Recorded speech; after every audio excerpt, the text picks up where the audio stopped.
This movie definitely has what it takes to get people excited. And it feels like a love offering to the Lord. Yeah.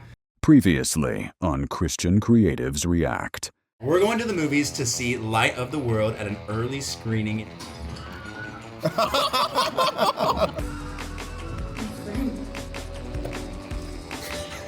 Likes and yikes. My likes. Like John. Yeah, we are ramping up to give you guys even more content about this movie.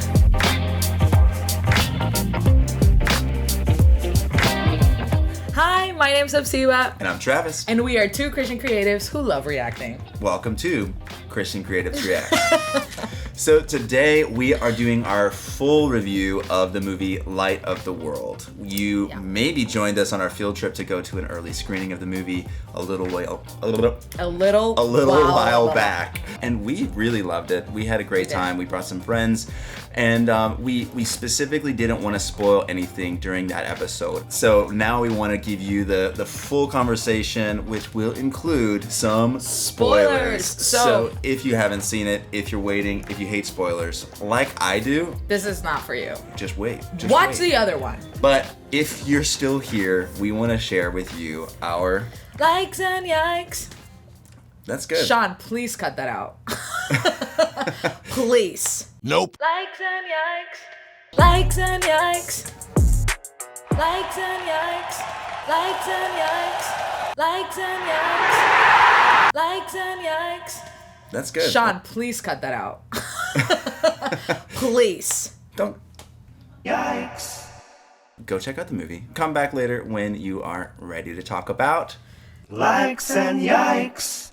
3, 2, 1, go! Okay, so my first like is that the animation was so beautifully done. Mm-hmm. I mean, it is so simple and so beautiful. Like, I absolutely loved it. Yes. They literally called it an ode to 2D, and I am so glad that they went with that because they put themselves in a position to get an A, and man, oh man, they did. They did. I was looking forward to seeing how they would use that style for comedy, and they did a great job. Knocked it out of the park. Really that fun. was amazing. Who is it? Who is it that's looking? I think it's Andrew, or it's one of yeah. the disciples for sure. Yeah, it's really funny. Really great job. And in that same vein, the way that they not just drew their characters, but also brought them to life, like the characterization of mainly John the Baptist. He is hilarious. And you know that one of my main thing for kids' movies is that they have to be funny. Remember that? It's a little goofy, but it's funny. You can see some reality. I love that this movie is funny. I'm gonna say that is that they have to be funny. Remember that?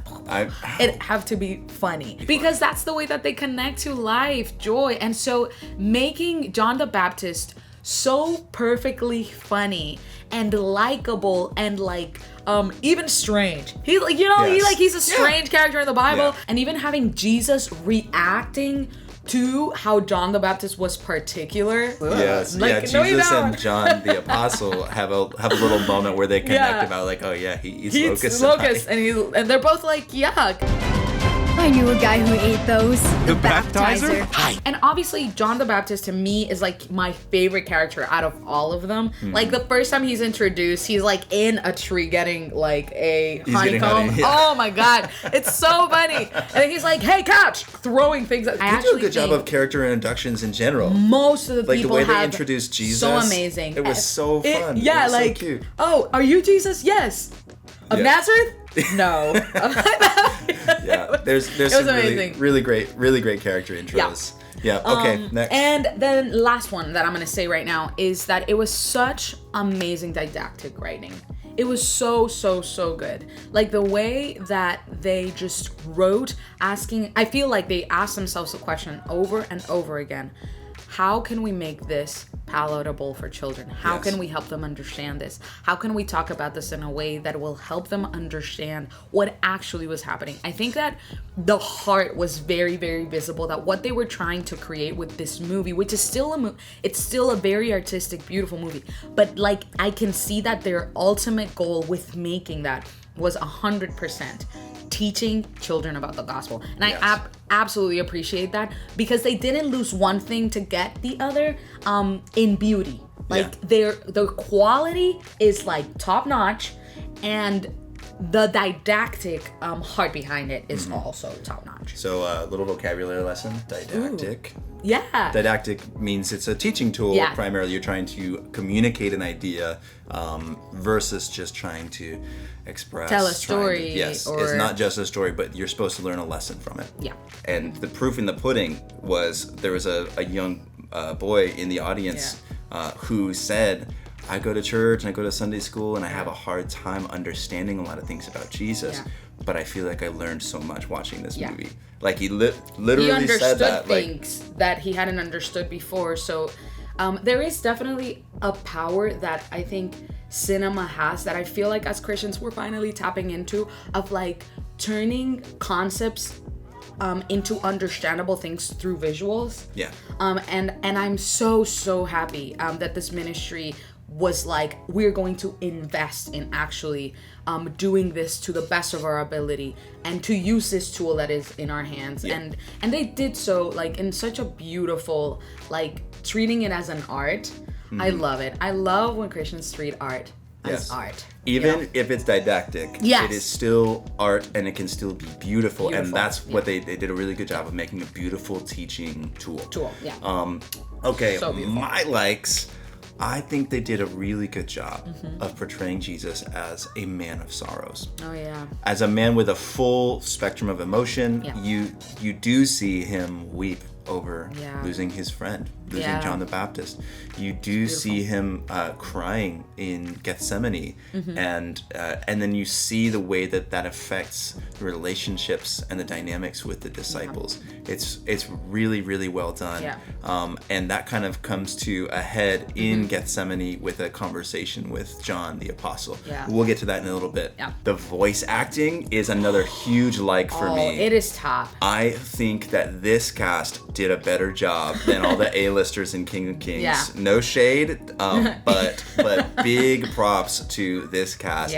They did an amazing job. The characters are believable, they're relatable. It's almost like this cast is Christian. It almost is like this. It seems more like a love offering to Jesus than definitely gets a 10 out of 10. Yeah, absolutely. Again, I love the relationship with John the Apostle, where he is the disciple Jesus loved, and you can see that. You can see the way that he cares for this young person. There's a special way that he cares for him because of his youth. That should probably actually lead us into a little bit of yikes. We'll come back to some more likes at the end. But I do think that they portrayed John as being a little too young. Yeah, and this is where Travis and I actually disagree, because I think that they used hyperbole, other text, with explanation. So a hyperbole is like a tasteful exaggeration of a fact. While Travis and I were like investigating and looking into like how old would he have actually been, most scholars agree that he was a teenager, probably in the older teens, like he was probably 16, anywhere between 16 and 20, which would probably make him way younger than any of the disciples, but not necessarily 12 or 10 years old. Yeah, but I think that using this hyperbole of maybe he was a child is an easy way for the kid that is watching that movie to make the connections of if John was young and he decided to follow Jesus when he was young, so can I. Yeah. And so I think that they utilized it in one way, so I agree with it. Like I understand. You're okay with it as a teaching tool, exactly. Versus saying he was 12. I don't think that they're trying to say that exactly, because it is a tool for kids and kids ministries. There is a scene that is very important in this movie, right, where it's like we've just walked through Gethsemane, and then John gets on the platform when Pilate is deciding, is asking the people to decide between Jesus and Barabbas. And so because after Gethsemane, like this movie, becomes it's a lot more biblical. You're going through the steps of the things that happen. Less creative liberties.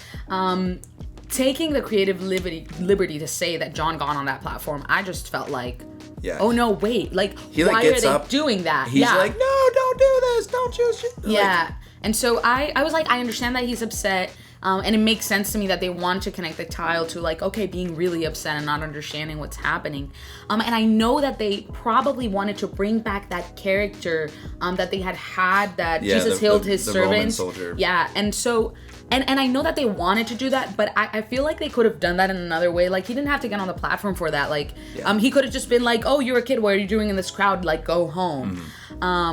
So I'm like, I kind of feel like they didn't need to do that. That's what my biggest qualm is. It's like, you could have still told the story and it still would have worked without that little caveat there. Totally agree. I wish that they would have included the Great Commission. I wish they would have had Jesus say, in some way, shape, or form, even if it's not a direct quote, to go and tell people about him, to go teach people what he taught them and to baptize them. And I for as far as it's a tool for the Great Commission, but we don't have the Great Commission in it at the end. And maybe it would be too on the nose. But instead we see John the Apostle sharing the gospel with his dad. And that's another thing, another part of it. So this the dad movie, relationship. This movie uses the trope of, like, a Christian mom, a dad who doesn't know the Lord or doesn't believe in the Messiah in this case because they're Jewish, right? Is Papa right? Is the Messiah not real? And how the kid is one of the ways that God, like, brings the father to believing. And at that final scene, John gets to pray with his dad for him to, like, believe in Jesus, right? And there were beautiful, cute moments about that.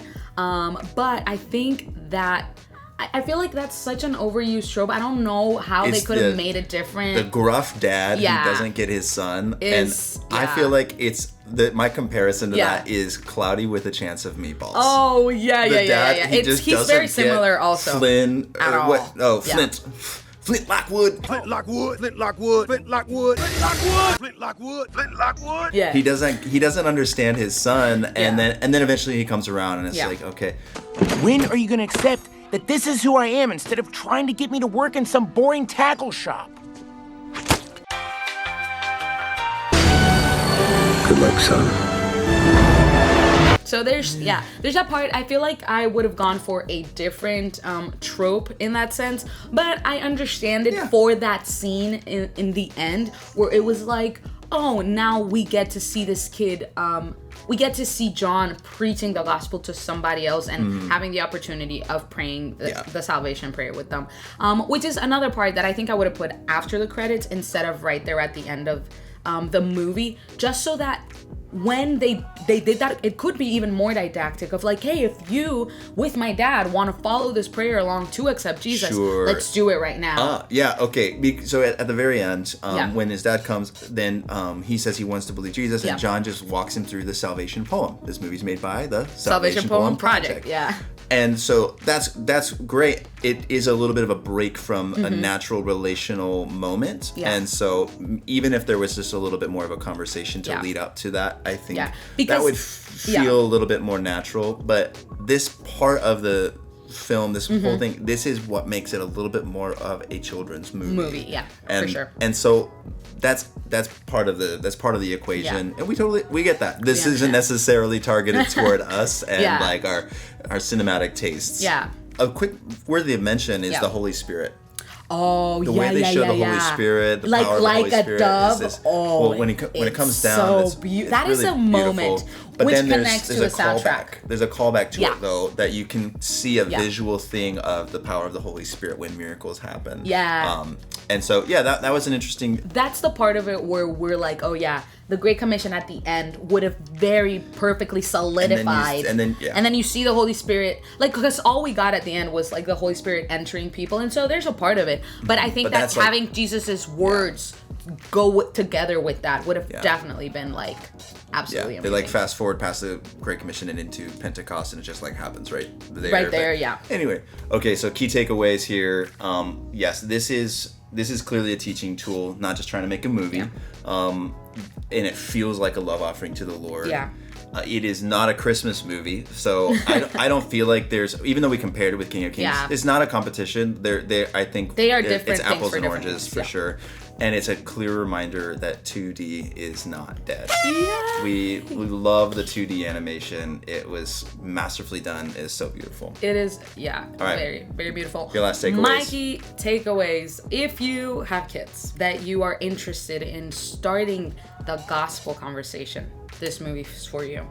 If you work at a kids ministry and you are interested in talking about the gospel with your class, this is a movie for you. They are using the tools that they have in their hands, of the tools of media, in order to get people excited about the Bible and about the gospel. And I think that this movie definitely has what it takes to get people excited about what God is doing. Not people excited, children specifically, about what God can do in their lives, and about just understanding and accepting the gospel as their own. Yeah.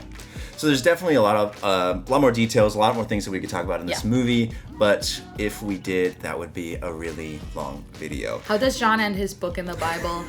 There would be too many minutes and the world could not hold it. Yes, but we would love your comments. What are your likes and yikes? Anything that we missed in this video, let us know. And we will see you next time.